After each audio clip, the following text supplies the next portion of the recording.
हमारी परंपरा को समझना, हमारी परंपरा के आचार्यों के महत्व को समझना, ये बहुत आवश्यक है, क्योंकि इससे हमारी भक्ति में निष्ठा और प्रगाढ़ हरे होती कृष्णा प्रभु जी, दंडवत प्रणाम प्रभु जी। मुझे है। अच्छा, मेरी आवाज क्लियर है? My sound is yes clear? Prabhu. Okay. तो हमारी परंपरा के आचार्यों के विषय में सुनना समझना हमारे लिए बहुत आवश्यक है, क्योंकि कई सिद्धांत जो शास्त्र से स्पष्ट नहीं होते, वो आचार्यों की कथा से स्पष्ट हो जाते हैं। कई ऐसे संघर्ष जो हमें लगते हैं हमारे जीवन में बहुत यूनिक है, आचार्यों की कथा सुन के लगता है अरे ये तो उनके जीवन में भी आया था और उन्होंने बहुत हंसते हंसते इन चुनौतियों का सामना कर लिया। जैसे हम पिछले सत्र में श्री रघुनाथ भट्ट गोस्वामी के पिताश्री तपन मिश्र के विषय में चर्चा कर रहे थे।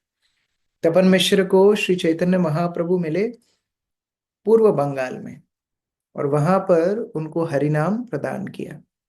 लेकिन परीक्षा क्या ली कि आपको मेरे साथ नहीं रहना है, मुझसे दूर रहना है, वाराणसी में रहना है। और वाराणसी भी ऐसा क्षेत्र जहां मायावाद फैला हुआ था, जहां पर सतत निराकार ब्रह्म की उपासना होती, वेदों का पाठ होता, लेकिन भक्ति की चर्चा नहीं होती थी, हरि नाम की चर्चा नहीं होती थी। और इसीलिए तपन मिश्र के लिए बहुत कठिन ये परीक्षा थी वाराणसी में जाकर के रहना। उसी के साथ साथ श्री चैतन्य महाप्रभु उनको जिस दिन उपदेश दिए, तुरंत वो तैयारी करके चले गए। एक गृहस्थ भक्त के लिए इस तरह सारी सामग्री गृहस्थी को समेट करके जाना और अपने परिवार को साथ में लेकर के स्थानांतरित करना बहुत बड़ी चुनौती है। तो इस प्रकार से कई परीक्षाओं में उत्तीर्ण होकर के तपन मिश्र वाराणसी में निवास कर रहे थे। लेकिन वहां निवास करते करते उनकी बहुत दुर्गति होती थी, क्योंकि सतत उनको निराकार ब्रह्म की बातें सुननी पड़ती थी।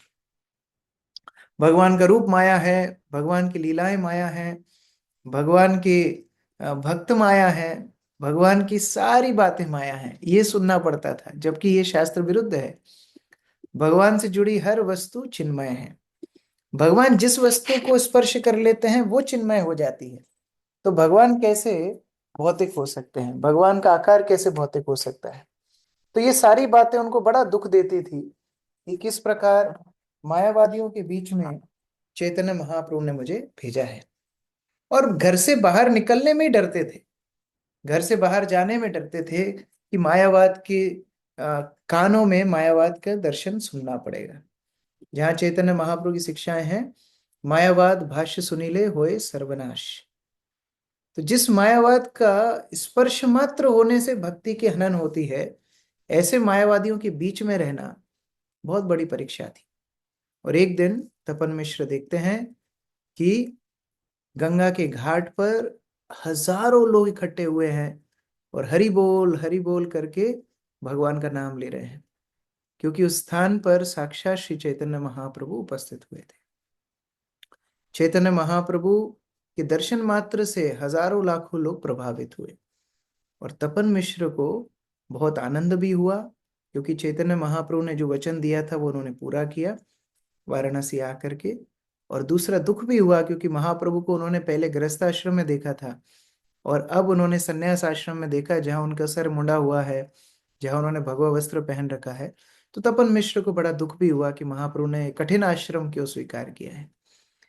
तो इसी श्रृंखला में महाप्रभु वहां से आगे वृंदावन गए और लौटते समय उन्होंने प्रकाशानंद सरस्वती का उद्धार किया। इस इस पूरे कार्यक्रम में तपन मिश्र के पुत्र को महाप्रभु की बहुत कृपा मिली। ये सब हमने पिछली कक्षा में चर्चा की थी, किस प्रकार महाप्रभु की व्यक्तिगत चरण सेवा करने का मौका रघुनाथ भट्ट को मिला, किस प्रकार महाप्रभु के उच्चिष्ट प्राप्त करने का मौका रघुनाथ भट्ट को मिला। महाप्रभु जब किसी से बातचीत करते, वार्तालाप करते, कृष्ण भक्ति का उपदेश देते, तो रघुनाथ भट्ट को सुनने के लिए मिलता। ये भक्ति आती है भक्तों की संगति से। ऐसे कोई पुण्य कर्म नहीं है जो भक्ति को जन्म दे सके, क्योंकि अगर कोई क्रिया भक्ति को जन्म देगी तो वो भक्ति से बड़ी हो जाएगी। लेकिन वास्तव में भक्ति ही भक्ति की जननी है। तो जब हम भक्तों का संग करते हैं, उसी से भक्ति का जन्म होता है। कई बार मन में ये विचार भी आते हैं ना कि हम भक्ति में आगे क्यों नहीं बढ़ पा रहे हैं। हम भक्ति में आगे इसलिए नहीं बढ़ पा रहे हैं क्योंकि हम भक्तों का अनुकूल भाव से संग नहीं कर रहे हैं। We are not favourably associating with devotees. जाते हैं प्रोग्राम में, जाते हैं, सब कार्य करते हैं, बट अनुकूल भाव से संग नहीं ले रहे हैं। चैतन्य महाप्रभु का संग कितने लोगों को प्राप्त हुआ, ऐसा नहीं केवल रघुनाथ भट्ट को प्राप्त हुआ। शिला प्रभुपाद अभी भी लोग बताते हैं, अरे प्रभुपाद जी से हम मिले थे जब वो अमेरिका नहीं गए थे, उससे पहले मिले थे। तो आप क्या कर रहे थे उस समय पे मिलके, आपने क्यों सहायता नहीं की। जब प्रभुपाद सफल हो गए तो फिर बताने के लिए आते हैं कि हाँ हम प्रभुपाद जी से मिले थे। ऐसे हम लोग उज्जैन में प्रचार करते हैं जब, तो लोग आके बताते हैं, अरे हम महानंदा के समय से इस्कॉन को जानते हैं। भक्तिचारू महाराज जब उज्जैन आए थे तब से हम इस्कॉन को जानते हैं। बहुत अच्छी बात है, लेकिन तब से आपने क्यों योगदान नहीं दिया, तब से आप क्यों भक्ति में आगे नहीं बढ़े? क्योंकि अनुकूल भाव से श्रवण नहीं किया। और इसीलिए रघुनाथ भट्ट को विशेष कृपा नहीं मिली, रघुनाथ भट्ट ने उस कृपा को विशेष माना। दोनों में अंतर है। कृपा विशेष नहीं होती, कृपा सबके पास होती है, लेकिन कौन उसको कृतज्ञता से, गंभीरता से स्वीकार कर रहा है, ये निर्णय करेगा कि वो व्यक्ति कितना अपनी भक्ति में प्रगति करेगा। तो अगर वास्तव में भक्ति में बिल्कुल एस्केप वेलोसिटी से आगे बढ़ना है, तीव्र भक्ति से आगे बढ़ना है, तो वैष्णवों की संगति अनुकूल भाव से करनी चाहिए। ये लौल्यम, ये लालच वैष्णव की संगति के लिए होना चाहिए। ऐसा नहीं कि प्रभु जी पहले तो आप संडे संडे बुलाते थे, फिर आपने बोला डेली आ जाओ मॉर्निंग प्रोग्राम में, फिर शाम का टाइम छोड़ा तो उसमें भी क्लास घुसेड़ दी, और फिर उसमें जपा भी जूम पे करवा लो आप हमसे, और फिर आप हमको फेस्टिवल की भी जिम्मेदारी दे दो। अब रथ यात्रा आने वाली है, 2 महीना आप हमको घिसवाओगे। ये नहीं। भक्ति अगर वास्तव में हमको प्राप्त करनी है, अनुकूल भाव, फेवरेबल मूड हमारा होना चाहिए, कि ये लौल्यम हमारे अंदर होना चाहिए कि वाह, एक और अवसर मिला। अभी अभी रामनवमी निकली है, 2 दिन पहले हम लोग राम कथा से चर्चा कर रहे थे यहाँ पर उज्जैन में। तो एक पॉइंट आया था कि जब हनुमान जी ने समुद्र को देखा जाम्बवन के प्रोत्साहन के बाद, तो समुद्र को देख के हनुमान जी के अंदर जोश चढ़ गया कि वाह, भगवान की सेवा के लिए अब मैं समुद्र लांघने वाला हूँ। लोग तो प्रेम पत्र में लिखते हैं चांद तारे तोड़ के लाऊंगा, आजकल तो खैर वो भी सिस्टम खत्म हो गया। अभी तो कोई इस तरह बोलते होंगे आईफोन लाऊंगा, मैकबुक लाऊंगा, थोड़ा फ्लेवर चेंज हो गया। लेकिन लोग आपस में कई कस्में वादे खाते हैं। लेकिन हनुमान जी का प्रेम देखो भगवान राम के लिए, ट्रू लव स्टोरी है ये, जहां समुद्र को देख के उनका उत्साह बढ़ गया कि वाह, अभी समुद्र लांघने का मौका मुझे मिला है भगवान की सेवा के लिए। उसी तरह से जब भक्ति में अवसर मिले भक्तों का संग करने के लिए, जब सेवा का मौका मिले, लालायित होना चाहिए। We should be very very eager. और रघुनाथ भट्ट के अंदर यही गुण था।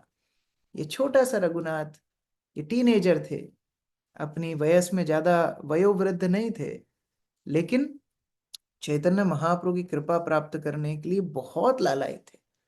और इसीलिए हमेशा महाप्रभु के इर्द गिर्द भटकते थे। महाप्रभु जिससे बात करे, ये छोटा सा बच्चा पास में बैठा रहे। महाप्रभु भोजन करे तो ये पास में पंखा करे। महाप्रभु जब विश्राम करने जाएं तो ये पैर दबाए। महाप्रभु के पास स्वच्छ शीतल जल भर करके रखे। ये विनम्र सेवा से उनको कृष्ण भक्ति प्राप्त हुई। हम नारद मुनि के भी संदर्भ में देखते हैं ना, प्रथम स्कंद में नारद मुनि के पूर्व जन्म की कथा आती है, बिल्कुल रघुनाथ भट्ट से मिलती जुलती कथा है। जैसे रघुनाथ भट्ट को बचपन में महाप्रभु का संग मिला, उसी तरह नारद मुनि को पूर्व जन्म में बाल्यकाल में भक्ति वेदांतों का संग मिला। उनके गांव में भक्ति वेदांत भक्त आए, 4 महीने चतुर्मास के निवास किए, और नारद मुनि ने खूब सेवा की। यद्यपि बालक क्या सेवा करेगा, लेकिन जो भी छोटी मोटी सेवा उनको मिलती थी वो करते थे। और एक दिन उच्चिष्ट लेपान अनुमोदितम, आज्ञा लेकर के उच्चिष्ट प्राप्त कर लिया इन भक्ति वेदांतों का। कृपा ना छीटा छीना छपटी करके नहीं मिलती। मुझे याद है जब हम लोग छोटे थे गुना में ही, तो हम लोग एक दूसरे के पैर पकड़ने के लिए भागा करते थे, दौड़ा करते थे। कि एक बार तो अनिल प्रभु को मैंने दौड़ाया कम से कम आधा किलोमीटर। वो हमारे घर से बाहर भागे और मैं उनके पीछे भाग रहा था उनके पैर की धूल लेने के लिए। वो आगे आगे भाग रहे थे। जब वो भी हाँफने लगे, मैं भी हाँफने लगा, तो फिर हमने छोड़ दिया आइडिया पैर पकड़ने का। कहने का मतलब कृपा छीना छपटी करके नहीं मिलती है, अनुमोदितम। याचना की जाए कृपा की, वैष्णवों से भिक्षा मांगी जाए। हम भिक्षुक हैं, भिक्षा मांगने से कृपा मिलती है। तो नारद मुनि ने निवेदन किया, क्या मैं आपका उच्चिष्ट ले सकता हूं? और वो कृपावश भक्ति वेदांतों ने उनको अपना उच्चिष्ट प्रसाद प्रदान किया। तब वो अगले जन्म में नारद मुनि बने। उसी तरह रघुनाथ भट्ट का सौम्य स्वभाव, उनका इतना प्रेममय व्यवहार देख करके महाप्रभु ने उनको अपना उच्चिष्ट लेने की अनुमति दी। आप लोग जब चैतन्य चरितामृत पढ़ेंगे, आप देखेंगे महाप्रभु बहुत स्ट्रिक्ट थे। अपने पैरों का जल किसी को स्पर्श नहीं करने देते थे, अपना उच्छिष्ट हर किसी को नहीं देने देते थे। लेकिन महाप्रभु ने रघुनाथ को परमिशन दी, रघुनाथ को ये सौभाग्य मिला महाप्रभु का उच्छिष्ट लेने के लिए। और महाप्रभु ने उनको आज्ञा दी कि जब पढ़ाई पूरी हो जाएगी तब तुम आकर के मुझे मिलना जगन्नाथपुरी में, तब आकर के तुम मेरी सेवा कर सकते हो। तो उस लोभ में रघुनाथ भट्ट गोस्वामी ने जल्दी जल्दी पढ़ाई कंप्लीट की। पहले ऐसा नहीं होता था कि जो टॉपर है उसको भी 1 साल रुकना पड़ेगा एग्जाम देने के लिए। जब जो छात्र तैयार है वो उसी दिन एग्जाम देके अगली क्लास में जा सकता था, इस तरह सिस्टम था। तो कई कई ऐसे छात्र होते थे जल्दी पढ़ाई कंप्लीट कर लेते थे। उसमें अग्रगण्य है भगवान कृष्ण। उज्जैन में आए, 64 दिन में क्रैश कोर्स कंप्लीट करके वापस कंप्लीट पढ़ाई कंप्लीट 2 महीने के अंदर। तो ऐसा नहीं है कि सालों साल किसी को रुकना पड़ेगा। तो रघुनाथ भट्ट ने तुरंत अपनी पढ़ाई कंप्लीट की। क्यों? कृष्ण चरण लालसा, लालसा है चैतन्य महाप्रभु के चरणों का आश्रय मुझे मिल जाए, ये लालसा में जल्दी जल्दी पढ़ाई कंप्लीट की। तो इसी प्रकार से कई बार भक्त लोग पूछते हैं ना कि हमको समय नहीं मिलता है प्रभु जी, क्या करें, ग्रस्त हैं, त्रस्त हैं, मस्त हैं, जो भी है, हमें समय नहीं मिलता है। तो समय वास्तव में भक्तों को ऐसे मिलेगा कि आपके जो कार्य हैं उनको एफिशिएंटली करना सीखना है। अब सुबह सुबह भक्त लोग तैयार होने में 1 से 1.5 घंटा जो लगाते थे, वो कभी जीवन में मंगला आरती के लिए नहीं आ सकते। उनको फिक्स करना पड़ेगा, चलो अब मैं 20 मिनट में तैयार होना सीखूंगा, अब मैं 25 मिनट में तैयार होना सीखूंगा, तब तो जाके मैं 1-1.5 घंटा टाइम निकालूंगा कि मैं मंगला आरती में जा सकूं। कई भक्त होते हैं वो 2 घंटा में भोजन करते हैं, थाली रखेंगे, फिर लैपटॉप में कुछ अच्छी मूवी निकालेंगे, फिर मस्त वो खाएंगे एक एक और, फिर थोड़े मजाक मस्ती भी साथ में चलना चाहिए। तो वही समय को भक्त क्या करता है, कंसाइज कर देता है। खाने पीने में, निद्रा में, अपने शरीर के मेंटेनेंस में समय दिया जाए, लेकिन सीमित दिया जाए, कंट्रोल्ड दिया जाए। और उसी समय को फिर वो भगवान की भक्ति में लगाता है। वही 24 घंटे प्रचारकों के पास हैं, वही 24 घंटे गुरुजनों के पास हैं, वही 24 घंटे हमारे पास हैं। बस हम उसका उपयोग ऐसे करें जैसे रघुनाथ भट्ट ने किया। तुरंत पढ़ाई कंप्लीट की फटाफट, और चलने के लिए तैयार हो गए महाप्रभु के आश्रय में। तो चैतन्य चरितामृत में ये बहुत सुंदर सत्र आता है जहाँ रघुनाथ भट्ट गोस्वामी महाप्रभु के पास जाने के लिए अग्रसर होते हैं। बहुत सुंदर ये अंश है। मुझे याद है कि मैंने गुना में ही ये अध्याय पढ़ा था, मेरी सिस्टर की मैरिज थी, और उस समय पर मैं ये चैतन्य चरितामृत के इस खंड में था, अंत्य लीला अध्याय 13। बहुत सुंदर वर्णन है कि एक भक्त अपने आप को समर्पण करने के लिए भगवान के पास जा रहे हैं, क्या गंभीरता होनी चाहिए, क्या मूड होना चाहिए, क्या कॉन्शियसनेस होना चाहिए, बहुत अच्छे से बताया। तो आप लोग नोट भी कर सकते हैं, बाद में कभी आपको पढ़ना हो। चैतन्य चरितामृत के अंत लीला के 13वें अध्याय में ये कथा आती है, श्लोक संख्या 89। इथा तपन मिश्र पुत्र रघुनाथ भट्टाचार्य, प्रभु रे देखिते चलीला छाड़ी सर्व कार्य। तो रघुनाथ भट्टाचार्य यानी रघुनाथ भट्ट, जो तपन मिश्र के पुत्र थे, इतना महाप्रभु को देखने के लिए उत्सुक थे, इतने उत्सुक थे, छाड़ी सर्व कार्य, उन्होंने सभी वस्तुओं से ज्यादा महाप्रभु को प्राधान्यता दी। छाड़ी सर्व कार्य, भक्ति के लिए कोई वस्तुओं को छोड़ना भी पड़ेगा। जो गलत आदतें हमने पाल रखी हैं उनको छोड़ करके भक्ति में अग्रसर होने का निश्चय करना पड़ेगा। काशी हईते चलीलते हो गौड़ पथ दिया, संगे सेवक चले तार झाली वहिया। तो महाप्रभु के दर्शन करने के लिए एक सेवक को साथ में लिया, बड़े घर के पुत्र तो थे ही, एक सेवक को साथ में लिया जो साथ में झाली मतलब जो भी सामग्री रास्ते में उपयुक्त है वो सब लेकर के एक सेवक साथ में चल रहा है। और रघुनाथ भट्ट गोस्वामी काशी से निकले गौड़ देश अर्थात बंगाल के रास्ते से होते हुए जगन्नाथपुरी जाने के लिए। पथे तारे मिलीला विश्वास रामदास, विश्वास का खानार कायस्त तेहु राजार विश्वास। तो रास्ते में उनको एक रामदास विश्वास नाम का एक कायस्थ मिला। ये कायस्थ कायस्थ लोग कौन होते हैं? ये पहले जमाने में राजा लोगों के रिकॉर्ड्स रखते थे। जैसे कि बही खाते होते हैं, हम लोग बोलते हैं बही खाते। तो जो मुनीम जैसे सारा हिसाब रखते हैं उनको कायस्थ बोलते थे। तो ये लोग राजा के बड़े खास होते थे, तो इनका पद बहुत अच्छा होता था। जैसे बंगाल में अभी भी साहा इत्यादि बहुत सारे सरनेम हैं जो ये कायस्थ परिवार से हैं। तो ये बड़े सम्मानीय व्यक्ति थे रामदास विश्वास, इनको रास्ते में मिलते हैं। अब सामान्यतः कोई व्यक्ति की पोस्ट बहुत ज्यादा हो तो वो गर्वित हो ही जाता है। यहाँ तो छोटा मोटा हवलदार भी अपना रुतबा दिखाता है, लेकिन ये इतने बड़े पदवी पे होके भी इनका रवैया थोड़ा अलग था। सर्वशास्त्र प्रवीण काव्य प्रकाश अध्यापक परम वैष्णव रघुनाथ उपासक। तो कई गुण इनके बताए जा रहे हैं। सर्वशास्त्र प्रवीण, सारे शास्त्रों में ये प्रवीण था। अभी कोई हमसे बोले कि बताओ 18 पुराणों के नाम बताओ, तो हम अटक जाएंगे। इस्कॉन में आने के बाद इतने टाइम हो गया फिर भी 18 पुराण नहीं बता पाएंगे। चलो 18 पुराण छोड़ो, अष्ट सखियों के कोई नाम पूछ ले, अष्ट सखी के नाम बताओ, तो फिर टायर पंचर हो जाएगा। अच्छा वो छोड़ो, षड गोस्वामियों के नाम कई लोगों को क्लियर नहीं होते। और मजा तो तब आया जब हम कुछ भक्तों के साथ मायापुर गए और वहां पर एक मूर्ति थी बड़ी सी, उनकी लंबी लंबी दाढ़ी थी सफेद कलर की, वो हाथ जोड़ के खड़े थे। और ये भक्त बोलते हैं कि ये श्रीवास ठाकुर यहाँ क्यों खड़े हैं? अब श्रीवास ठाकुर को लंबी दाढ़ी नहीं है, हम जानते हैं पंच तत्व में लंबी दाढ़ी सफेद किसकी है? अद्वैताचार्य की है। लेकिन जिसकी दीक्षा हो गई उसको भी ये क्लैरिटी नहीं है पंच तत्व कौन है। तो बड़ा असमंजस होता है जब हम लोग शास्त्र नहीं पढ़ते हैं। तो यद्यपि प्रभुपाद ने कितना कंसोलिडेट करके दिया, 108 उपनिषद नहीं पढ़ने हैं, केवल ईशो उपनिषद एक उपनिषद दिया सैंपल, चलो एक ही पढ़ लो। 18 पुराण नहीं पढ़ने हैं, भागवत पुराण दे दिया, चलो एक ही पुराण पढ़ लो। वेद नहीं पढ़ने हैं, वेदों का सार भगवत गीता पढ़ लो। तो एक एक साराति सार जस्ट सैंपल सैंपल पुस्तकें दी है, फिर वो भी पढ़ने में हमें संकट होता है। लेकिन ये रामदास विश्वास ये सारे शास्त्रों को पढ़ा था, और पढ़ा ही नहीं था, प्रवीण एक्सपर्ट था। काव्य प्रकाश अध्यापक, काव्य प्रकाश एक एक पुस्तक है जिसमें कविता इत्यादि लिखने की शिक्षाएं हैं, उसका ये टीचर था। देखिए सबसे कठिन होता है फिलॉसफी पढ़ाना, फिलॉसफी का टीचर सबसे खतरनाक उसका जॉब है।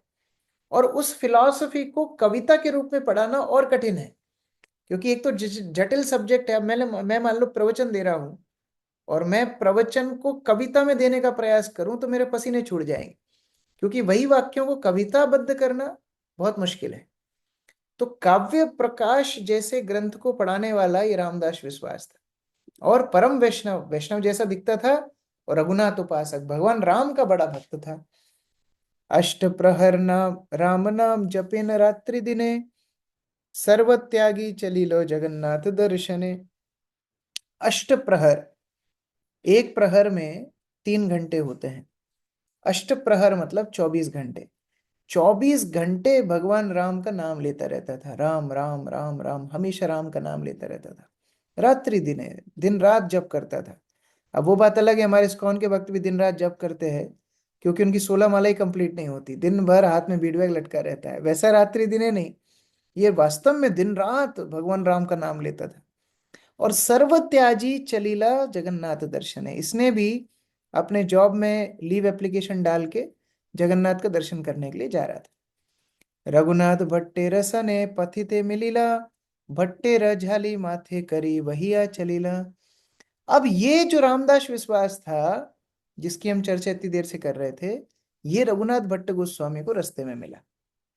और रघुनाथ भट्ट गोस्वामी के पास यद्यपि सेवक था, लेकिन फिर भी इसने निवेदन किया कि सर प्लीज मैं आपका लगेज ढोऊंगा। रघुनाथ भट्ट बोले अरे आप बड़े हैं, उम्र में बड़े हैं, आप ओहदे में बड़े हैं, विद्वान हैं, सारे शास्त्रों में निपुण हैं, हमेशा भगवान राम का नाम ले रहे हैं और मेरे पास तो अपना सेवक है। फिर भी ये रामदास विश्वास ने बहुत मिन्नती की कि नहीं नहीं, आपका लगेज मैं ही उठाऊंगा, मैं आपकी सेवा करना चाहता हूँ। मुख से देखने में लगता है आप बड़े वैष्णव हैं, और केवल लगेज ही नहीं उठाया, नाना सेवा करी करे पाद संवाहन, ताते रघुनाथे है संकुचित मन। और केवल लगेज ही नहीं उठा रहा था, ये रामदास विश्वास यद्यपि उम्र में विद्या में बाहर से देखें तो बहुत बड़ा था, रघुनाथ भट्ट गोस्वामी के पैर तक दबाता था। नाना सेवा करे, हर तरह की सेवा करता था। जैसे पहले जमाने में तो भोजन इत्यादि की व्यवस्था रास्ते में नहीं होती थी, तो कहीं से कुछ भिक्षा करके लाना या फल फ्रूट तोड़ के लाना या पानी भर के लाना, कपड़े धोना, पैर दबाना, सारी सेवा रामदास विश्वास करता था।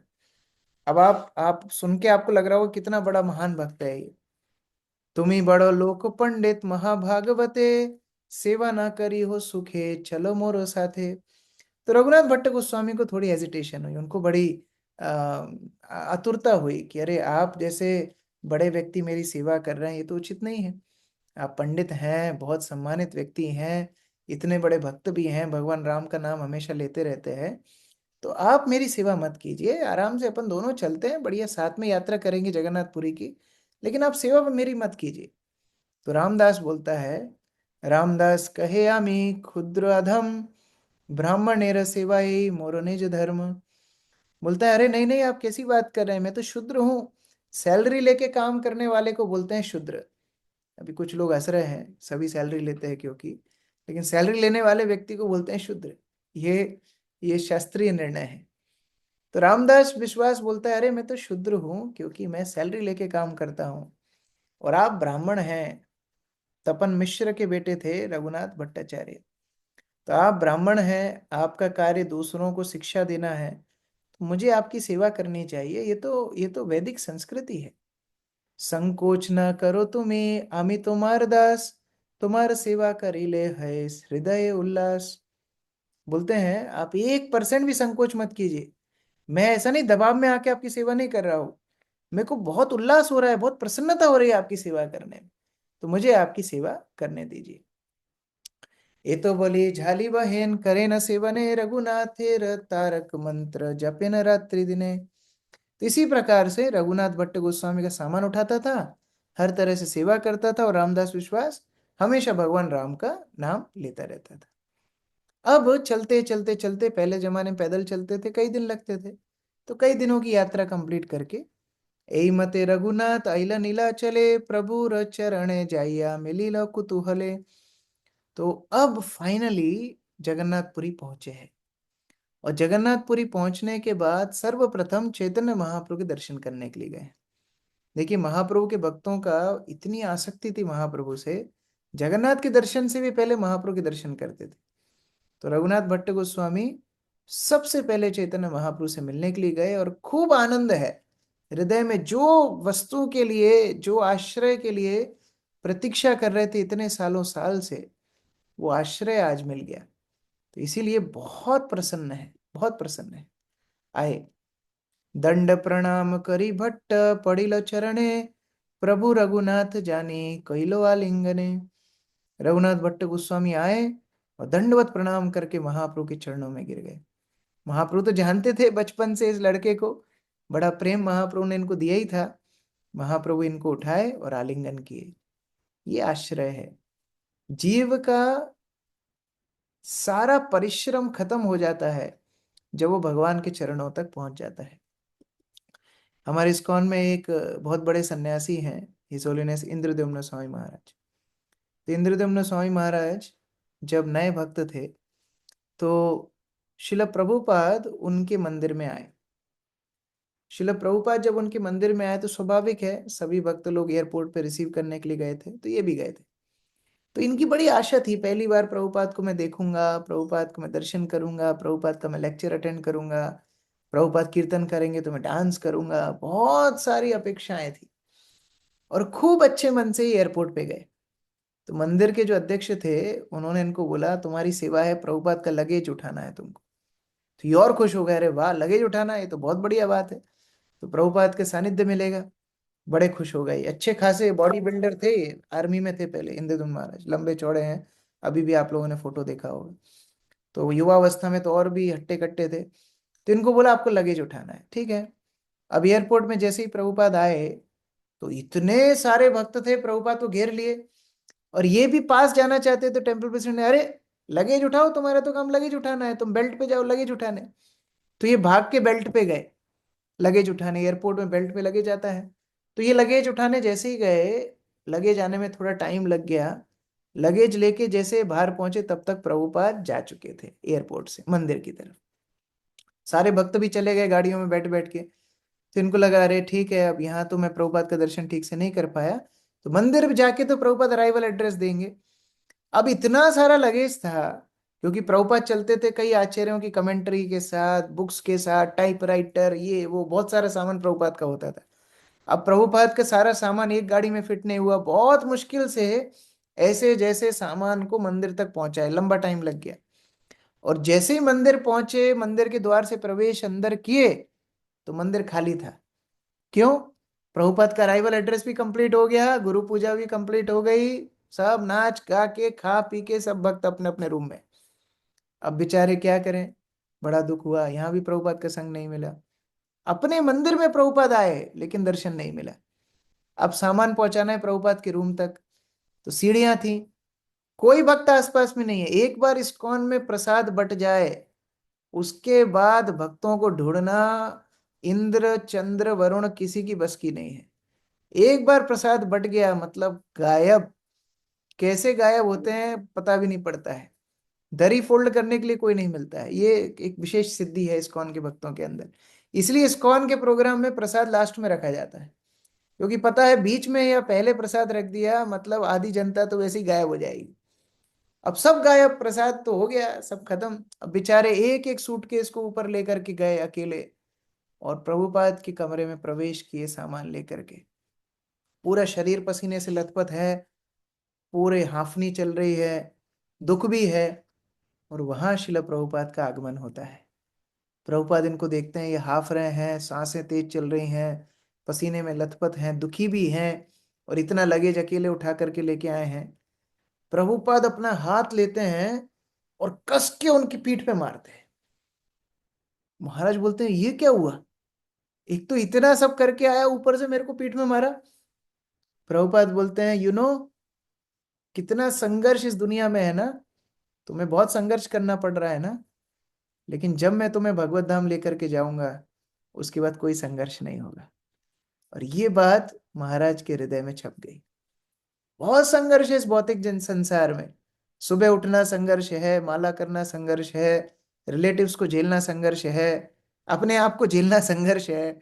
बहुत सारे संघर्षों से हम जूझते हैं। लेकिन जब गुरु हमको भगवत धाम लेके जाएंगे, तो जहाँ गम भी ना हो, आंसू भी ना हो, प्यार ही प्यार बहे, ये भगवत धाम का वर्णन है वास्तव में। तो भगवत धाम में जब कोई व्यक्ति पहुंचता है, भगवान के आश्रय में पहुंचता है, तब क्या स्थिति होती है। रघुनाथ भट्ट को ऐसा ही अनुभव हुआ। महाप्रभु ने जब आलिंगन किया, जब गले से लगाया, बस सारा संघर्ष खत्म। वो मायावादियों के बीच में रहना, वो संस्कृत व्याकरण पढ़ना, वो अभक्तों का संग में कृष्ण भक्ति को रखना, ये सारे संघर्ष, यात्रा में पैदल चल के आना, भूखा प्यासा रहना, सब संघर्ष नगण्य हो गया जैसे ही महाप्रभु ने उनको आलिंगन किया। मिश्र शेखरेर दंडवत जनाइला, महाप्रभु ता सबार वार्ता पूछिला। और रघुनाथ देखिए कितना शिष्टाचार है। जब आपको कृपा मिले ना, तो अकेले उस कृपा को नहीं बटोरना चाहिए। जितने साथ में भक्त हैं उन सबको कृपा मिलनी चाहिए, ऐसा अपेक्षा भक्त लोग करते हैं। तो रघुनाथ भट्ट को महाप्रभु ने आलिंगन किया, तो रघुनाथ ने सेल्फी खींच के नहीं डाला कि दूसरे लोग चिढ़े, थोड़ा फेसबुक पे लाइक आना चाहिए, इंस्टाग्राम पे लाइक आना चाहिए, नहीं। रघुनाथ क्या कर रहे हैं, रघुनाथ तपन मिश्र चंद्रशेखर का प्रणाम महाप्रभु को बोल रहे हैं कि महाप्रभु, मेरे पिताजी तपन मिश्र का प्रणाम स्वीकार कीजिए। चंद्रशेखर आचार्य जो वाराणसी में हमारे एकमात्र संघ है, भक्त संघ है, उनका प्रणाम स्वीकार कीजिए। और तब महाप्रभु सब बातें पूछते हैं, अच्छा तो पिताजी कैसे हैं, चंद्रशेखर आचार्य कैसे हैं, उनका स्वास्थ्य कैसा है, उनका भजन कैसा है, सारी वार्ता पूछते हैं। भाल हैलो आइला देखो कमल लोचन, आज ही हमारे था करीबो प्रसाद भोजन। महाप्रभु बोलते हैं बहुत अच्छा हुआ आप आए, मेरे को बहुत आनंद मिल रहा है, अब आप जाइए जगन्नाथ के दर्शन करके आइए। जगन्नाथ को कमल लोचन बोला गया है। कमल से तुलना भगवान के अंगों की जाती है, क्योंकि जैसे कमल जल में रहते हुए भी जल को स्पर्श नहीं करता, उसी तरह भगवान का विग्रह यद्यपि पत्थर का दिखे, लकड़ी का दिखे, लेकिन फिर भी वो भौतिक नहीं होता। जगन्नाथ तो साक्षात मदन मोहन है, साक्षात जीव को आकर्षण करने वाले हैं। तो जगन्नाथ के दर्शन करके आओ, और आज मेरे साथ ही प्रसाद लेना। गोविंदेर कही एक वासुदेव आइला, स्वरूप आदि भक्त गण सने मिलाइला। महाप्रभु के सेवक का नाम है गोविंद। तो महाप्रभु अपने सेवक गोविंद को बोलते हैं, ये रघुनाथ भट्ट के रहने की व्यवस्था करो, एक कमरा इसके लिए तैयार करो, और स्वरूप गोस्वामी, स्वरूप दामोदर गोस्वामी इत्यादि भक्तों से रघुनाथ की परिचय कराते हैं। बोलते हैं अरे ये बहुत अच्छा लड़का है, मैं इसको वाराणसी में मिला, इसके पिताजी को मैं बहुत पुराने टाइम से जानता हूँ, मैं इसको बोल के आया था पढ़ाई कंप्लीट करके तुरंत आना, तो सब पढ़ाई जल्दी जल्दी कंप्लीट करके आया है, सबसे परिचय कराएं। तो ये वैष्णव समाज में परिचय बहुत महत्वपूर्ण है। जब भी कोई दो भक्त मिलते हैं और कोई कॉमन भक्त जो दोनों को जानता है, उनका परिचय कराना चाहिए, एक शिष्टाचार है। एई मत प्रभु संगे रहिलो अष्टमास, दिने दिने प्रभुर कृपाए बढ़ाए उल्लास। और 8 महीने तक रघुनाथ भट्ट गोस्वामी चैतन्य महाप्रभु की संगति की। रघुनाथ रघुरूप गोस्वामी को महाप्रभु 10 दिन शिक्षा दिए, सनातन गोस्वामी को 2 महीने शिक्षा दिए, और रघुनाथ भट्ट को 8 महीने शिक्षा दी। 8 महीने संग मिला चैतन्य महाप्रभु का, और महाप्रभु के संग में उनकी कृपा से हर दिन उनके लिए एक महोत्सव था, हर दिन उनका उल्लास बढ़ते जा रहा था। मध्य मध्य महाप्रभु करे निमंत्रण, घर भात करे न आर विविध व्यंजन। तो बीच बीच में वो खुद अपने हाथों से कुकिंग करते थे, और खुद अपने हाथों से कुकिंग करके महाप्रभु को प्रसाद लेने के लिए निमंत्रण करते थे। तो एक और शिक्षा है पुरुष लोगों के लिए, जो लोग बोलते हैं अरे पुरुष भी कहीं किचन में जाते हैं क्या, हमारे आचार्य लोग जाते थे। तो सभी भक्तों को, चाहे मेल हो चाहे फीमेल हो, पुरुष हो स्त्री हो, माताजी हो पिताजी हो, सबको कुकिंग सीखना चाहिए, क्योंकि ये व्यक्तिगत सेवा हम भगवान की कर सकते हैं प्रसाद अर्पण करके, भोग अर्पण करके। तो महाप्रभु को बीच बीच में बुलाते थे, खुद अपने हाथ से रसोई करते थे। रघुनाथ भट्ट पाके अति सुनिपुण, जय रांधे से ही है अमृत रसम। अच्छा, उत्साह भी अच्छा है कि हम कुकिंग करके दिखाएंगे, लेकिन फिर कुकिंग आनी भी चाहिए।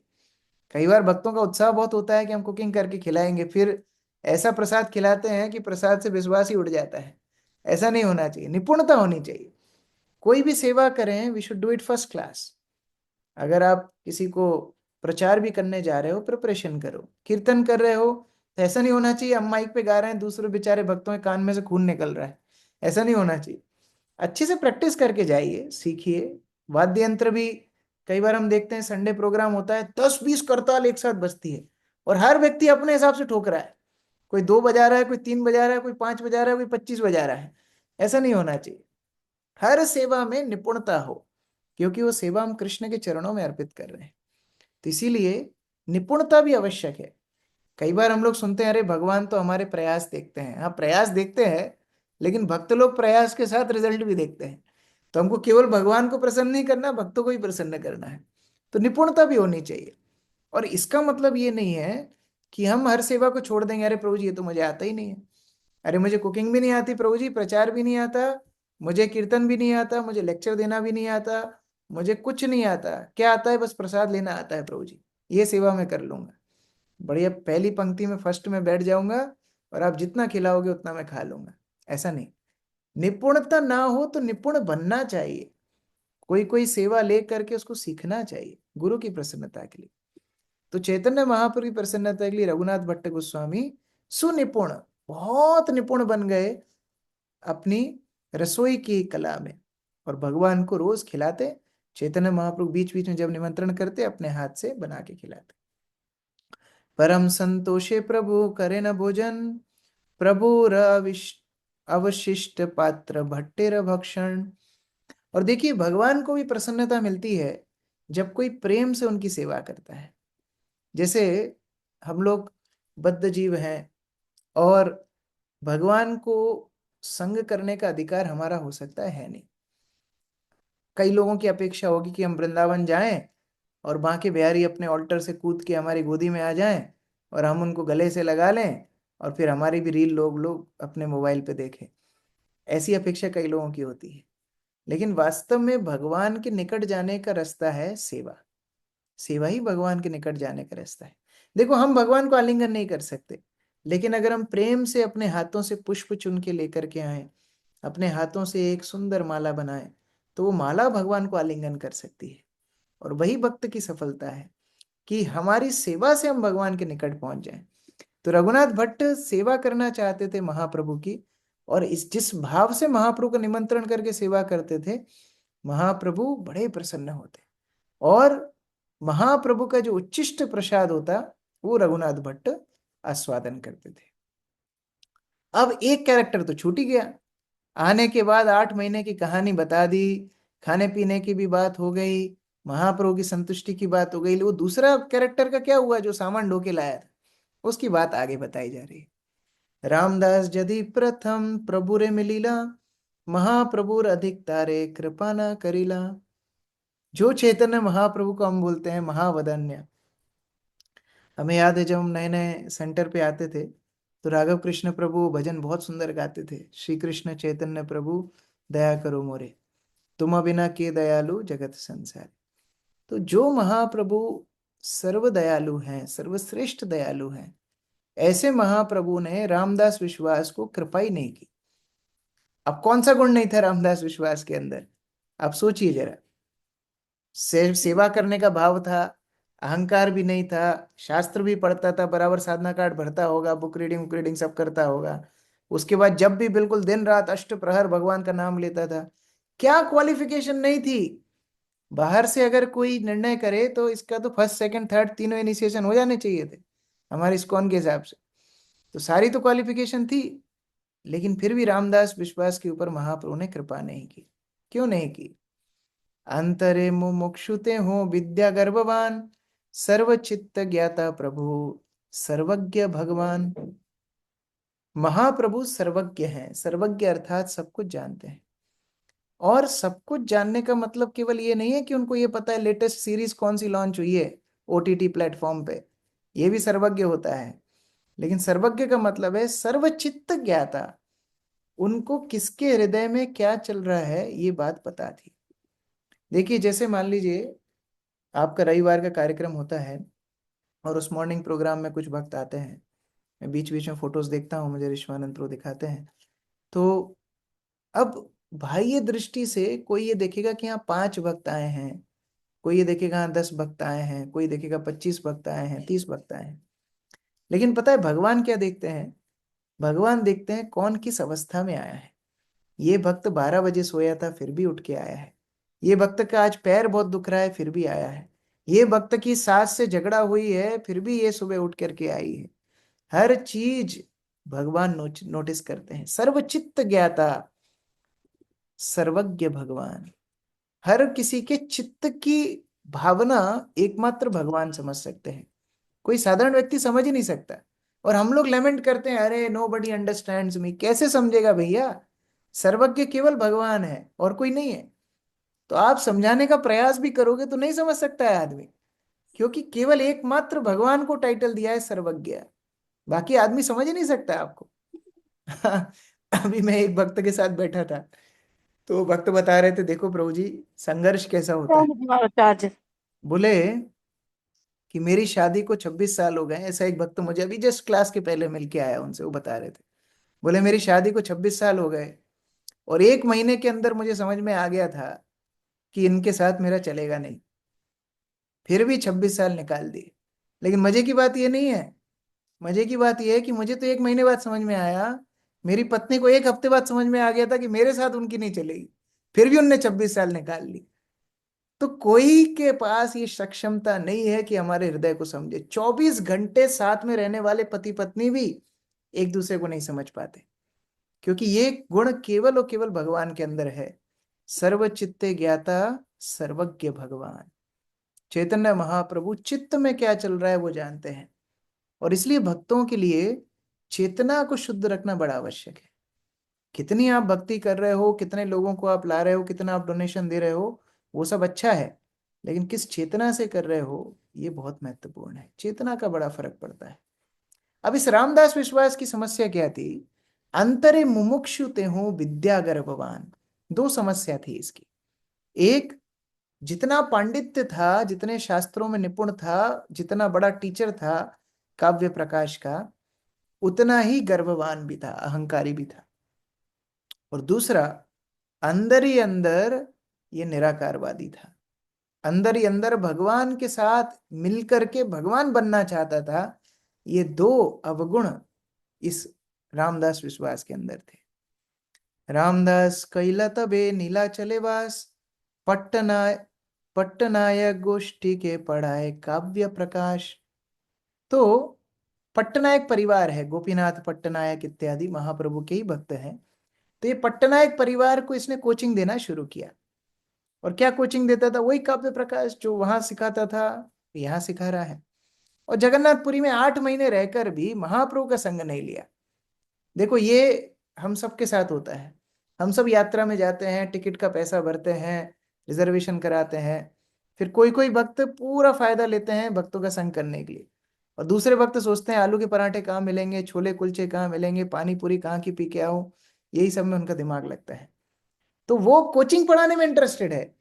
और रघुनाथ भट्ट गोस्वामी सोच रहे हैं मैं महाप्रभु के संग इतना मुश्किल से मिला है, अब इस संग का फायदा मैं ज्यादा से ज्यादा कैसे उठाऊं। दोनों की चेतना में कितना अंतर है।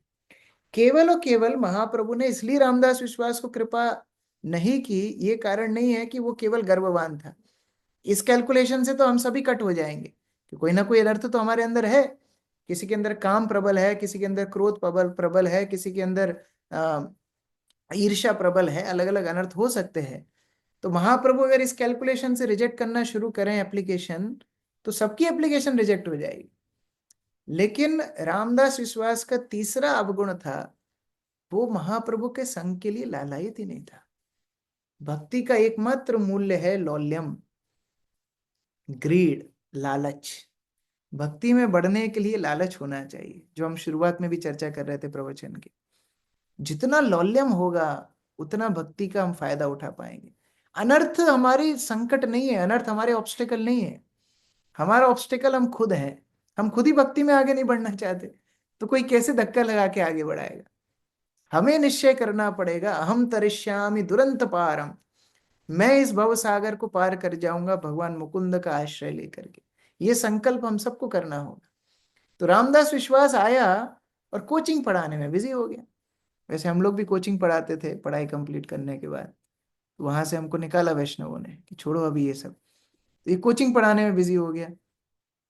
अष्टमास रही प्रभु भट्टे विदाय दिला, विवाह ना करी हो बोली निषेध करीला।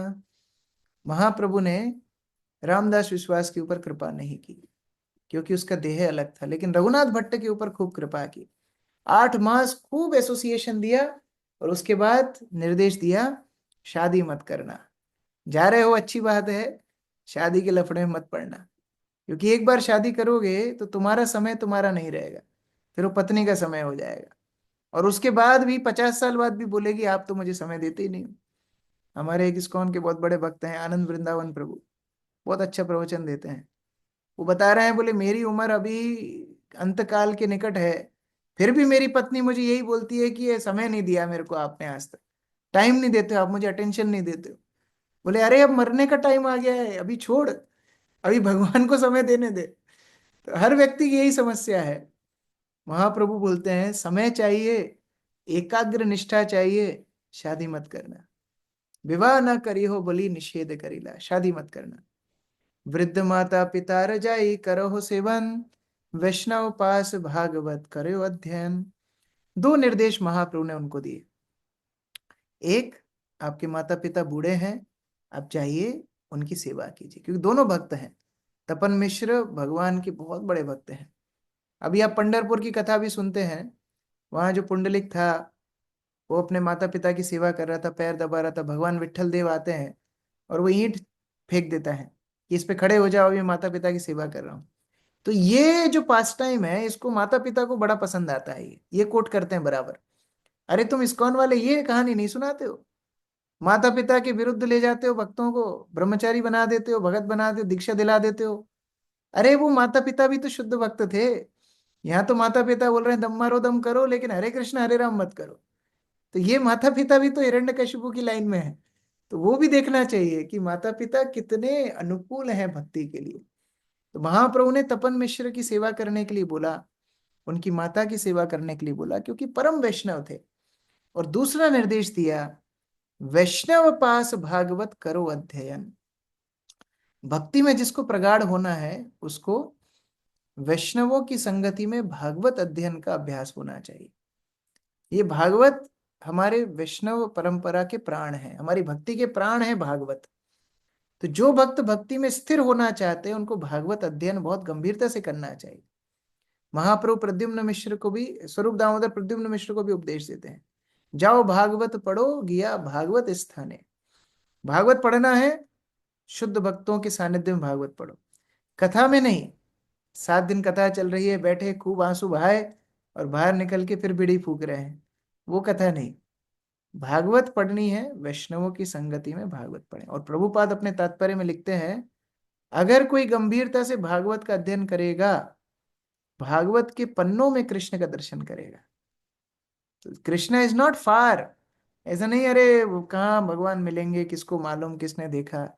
प्रभुपाद बोलते हैं भागवत के पन्नों में कृष्ण का दर्शन आपको होगा। और उसी एक तात्पर्य में 5 से 6 बार प्रभुपाद बोलते हैं एक ही line, you will see Krishna in the pages of Srimad Bhagavat. अगर भागवत का अध्ययन कोई गंभीरता से करे, कृष्ण का दर्शन भागवत के अंदर ही करेगा। तो महाप्रभु दोनों उपदेश दे करके रघुनाथ को विदा कर रहे हैं। रघुनाथ आंखों में आंसू भरे हुए हैं, अरे क्या मैं दोबारा आपका दर्शन कर पाऊंगा? महाप्रभु बोलते हैं हाँ। पुनरपि एक बार आसियो नीला चले, ए तो बली कंठी माला दिलो तोर गले। महाप्रभु बोलते हैं हाँ, दोबारा से मेरा दर्शन तुमको नीलाचल में होगा। अभी जब तक माता पिता इस धराधाम में है, जाके उनकी सेवा करो, क्योंकि वैष्णव है, उनका देखभाल करना आपका कर्तव्य है। और ये बोल के महाप्रभु ने अपनी कंठी माला उतार करके रघुनाथ के गले में बांध दी। और यही मैं पहले भी चर्चा कर रहा था, कृपा छीनी नहीं जाती, कृपा आकर्षित की जाती है। कई बार हम लोग बोलते हैं कृपा कीजिए प्रभु जी, ब्लेसिंग्स दीजिए प्रभु जी, ये लिप सर्विस है, प्रभुपाद लिप सर्विस, होठ हिलाना है बस। अगर वास्तव में हमारा आचरण शुद्ध होना, वैष्णव अपने आप कृपा करेंगे। जगन्नाथ दास बाबा जी महाराज, सॉरी, गौर कृष्णदास बाबा जी महाराज का एक पास टाइम है। गौर कृष्णदास बाबा जी महाराज के पास कोई कृपा मांगने जाता था तो गौर कृष्णदास बाबा जी महाराज बोलते थे, तुम्हारा सत्यानाश हो जाए, तुम्हारा घर डूब जाए, तुम्हारे घर में आग लग जाए, पति पत्नी का झगड़ा हो के अलग अलग हो जाओ, ऐसा श्राप देते थे। बोलते क्यों आया मेरे पास कृपा मांगने के लिए? एक था वृंदावन चंद्र लश्कर, लश्कर लश्कर, हाँ लश्कर नाम था उसका। तो वो आया और वो एक दिन बाबा जी महाराज, गौर कृष्णदास बाबा जी महाराज के चरणों से उसने धूली ले ली। तो जब उसने धूली ले ली तो बाबा जी महाराज बोल रहे हैं तू नरक में जाएगा और सड़ेगा वहां पर, तूने जबरदस्ती क्यों धूली ली? और वही बाबा जी महाराज एक दिन भक्ति सिद्धांत सरस्वती उनसे मिलने के लिए आए और अपने दोनों पैर उठा के भक्ति सिद्धांत सरस्वती के सिर पर रख दिए। ऐसा नहीं है वैष्णव कृपा नहीं देना चाहते, लेकिन वैष्णव कृपा उनको देते हैं जो उस कृपा को आकर्षित करते हैं। केवल कृपा मांगने से नहीं है। रघुनाथ भट्ट गोस्वामी को महाप्रभु खुद अपने हाथों से अपनी कंठी माला उतार के उनके गले में डाल देते हैं। आलिंगन करी प्रभु विदाए तारे दिला, प्रेम गर गर भट्ट कांदिते लागिला। महाप्रभु ने एक तरह से कंठी माला का दान करने के साथ साथ अपना कंठ रघुनाथ को दे दिया। हम लोग आगे अगले सत्र में देखेंगे, अभी तो समय हो गया। मैंने सोचा था आज ही ये लीला समाप्त हो जाएगी, लेकिन शायद एक और सेशन लेना पड़ेगा। तो अपना कंठ वास्तव में महाप्रभु ने रघुनाथ को दे दिया। कैसे? कि इसके बाद रघुनाथ भट्ट जब भी भागवत का प्रवचन करते थे, उनके भागवत प्रवचन में वही महाप्रभु का विरह भाव होता था। वो जब बोलते थे तो उनकी आंखों से आंसू गिरते थे और भागवत के अक्षर धुल जाते थे। हमारे भी रोने निकलते हैं वैसे भागवत पढ़ने में, वैसे रोने नहीं, ये पॉजिटिव। भगवान के विरह में अश्रु गिरते थे और वो अश्रु भागवत के अक्षर धो देते थे। और अलग अलग श्लोकों को वो श्लोक के भाव के अनुसार उस लय में गाते थे। हर श्लोक का एक मूड है, कोई सुख का है, कोई विरह का है, कोई क्रोध का है, कोई हास्य का है। तो उस लय के अनुसार वो भागवत का पठन करते थे, गायन करते थे। साक्षात रूप गोस्वामी बैठ करके उनका प्रवचन सुनते थे, जो कि हर तरह से रघुनाथ भट्ट से सीनियर है। तो महाप्रभु ने एक तरह से अपना कंठ ही रघुनाथ भट्ट को दे दिया, और फिर आलिंगन किया, उनको गले से लगाया, और विदा दे रहे हैं कि अभी जाओ, माता पिता की सेवा करो, और जब माता पिता इस धराधाम से चले जाएंगे फिर मेरे पास आ जाना। घर घर करके, यानी सिसक सिसक के रघुनाथ भट्ट रोने लगे महाप्रभु से विदाई लेने के समय। स्वरूपादि भक्त ताई ठाई आज्ञा मांगिया, वाराणसी आइला भट्ट प्रभु आज्ञा पाइया। और केवल महाप्रभु से नहीं, हमारा कांटेक्ट तो टेम्पल प्रेसिडेंट से है, बाकी लोगों से क्यों मिलने का हमको। अब तो महाराज से कांटेक्ट हो गया है साहब, टेम्पल प्रेसिडेंट किस किस खेत की मूली है। अब तो मैं जीबीसी से कांटेक्ट करता हूँ, महाराज लोग भी कुछ नहीं लगते अभी मेरे आगे। ऐसा नहीं है, महाप्रभु से कृपा मिली, लेकिन स्वरूप दामोदर इत्यादि सभी वैष्णवों से आज्ञा ले करके, महाप्रभु के सभी अनुयायियों का आशीर्वाद लेकर के रघुनाथ भट्ट जगन्नाथपुरी से वाराणसी आए। तो इस प्रकार बहुत शिष्टाचार रघुनाथ भट्ट के जीवन से हम सीखेंगे। आगे बहुत सुंदर सुंदर लीलाएं हैं। आज हमने केवल रघुनाथ भट्ट की पूरी यात्रा का वर्णन किया, किस तरह रघुनाथ भट्ट वाराणसी से चले, कैसे बीच में रामदास विश्वास से उनकी भेंट हुई। यद्यपि भाई दृष्टि से रामदास विश्वास हर तरह से योग्य थे, लेकिन तीन अवगुण रामदास विश्वास के थे। एक, गर्भवान थे। दूसरा, निराकारवादी थे, मुमुक्षु थे। और तीसरा, महाप्रभु की कृपा के लिए लालायित नहीं थे, उनका कोचिंग बिजनेस में ज्यादा मन था। और यहाँ रघुनाथ भट्ट लालायित थे, निपुणता से महाप्रभु की सेवा की। समय दोनों को 8-8 महीना मिला, लेकिन इन्होंने इस समय का सदुपयोग किया। उस 8 महीने के अंदर महाप्रभु को प्रसन्न किया। महाप्रभु ने दो उपदेश रघुनाथ भट्ट को दिए। एक, माता पिता की सेवा करो क्योंकि परम वैष्णव है, और दूसरा, भागवत सीखो वैष्णवों के द्वारा, पुनः मेरा संग तुमको नीलाचल में मिलेगा। ऐसा आश्वासन देके महाप्रभु ने रघुनाथ भट्ट को विदा किया। तो महाप्रभु ने रघुनाथ भट्ट को विदा किया, तो हम भी विदाई लेते हैं। आगे कभी मौका मिला तो कथा आगे चर्चा करेंगे। हरे कृष्ण।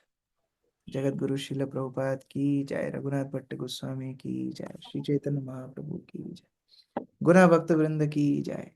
हिज ग्रेस कृष्ण किशोर प्रभु की जय। हरे हम कृष्ण। बहुत बहुत आभारी हैं श्रीपाद कृष्ण किशोर प्रभु के। प्रभु जी ने इतना व्यस्त दिन में से अपना समय निकाल करके हमें दिया है। प्रभु की अभी ये क्लास शुरू होने वाली है 8 बजे, इसीलिए प्रभु जी ने कहा क्या हम 7 बजे से क्लास शुरू कर लें। तो प्रभु लगातार भक्तों को संग दिए जा रहे हैं, दिए जा रहे हैं। हाँ, उनके जीवन में उनको निर्देश, उनका जीवन सुगम बना रहे हैं, भक्ति जीवन। हाँ, तो जिस प्रकार से गोस्वामी गणों ने हमें इतने शास्त्र दिए हैं, हमारे जीवन कैसे जीना है, भक्ति जीवन कैसे जीना है, वो सिखाया है, लेकिन हमें समझ में नहीं आता है।